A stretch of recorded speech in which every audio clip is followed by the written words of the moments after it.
በአጉራሽ ወንድሜ ቶሎ አድርሰኝ በማሚ።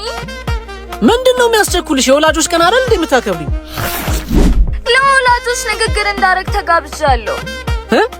በዛውም የህይወት ልምዴን አካፍላለሁ። በጣም አንዴ የለመድሽው። ኧረ አይደለም። ቴንኪው ስላረጋገጥሽልኝ። ለማን ነው ልምድሽን የምታካፊው? ለወላጆች ነው። ተቀመጥ። ለነገሩ አንቺ ምን ታደርጊ? 20 ዓመት ያልሞላቸው ልጆች ልምዳቸውን ለማካፈል በየፖድካስቱ በሚቀርቡበት ሀገር ውስጥ ያንቺ ብዙም አይገርምም። ለመሆኑ ምን አይነት ንግግር ነው ልታደርጊ ያሰብሽው? ያው ስለ ህይወት ውጣ ውረድ፣ ስለ ህይወት ጣዕም። ዝም። ኧረ እባክህ ተረጋጋ። ልጉረስበት ይሆን? ውሃም ያረጋጋል። አሁን ተረጋጋሁ።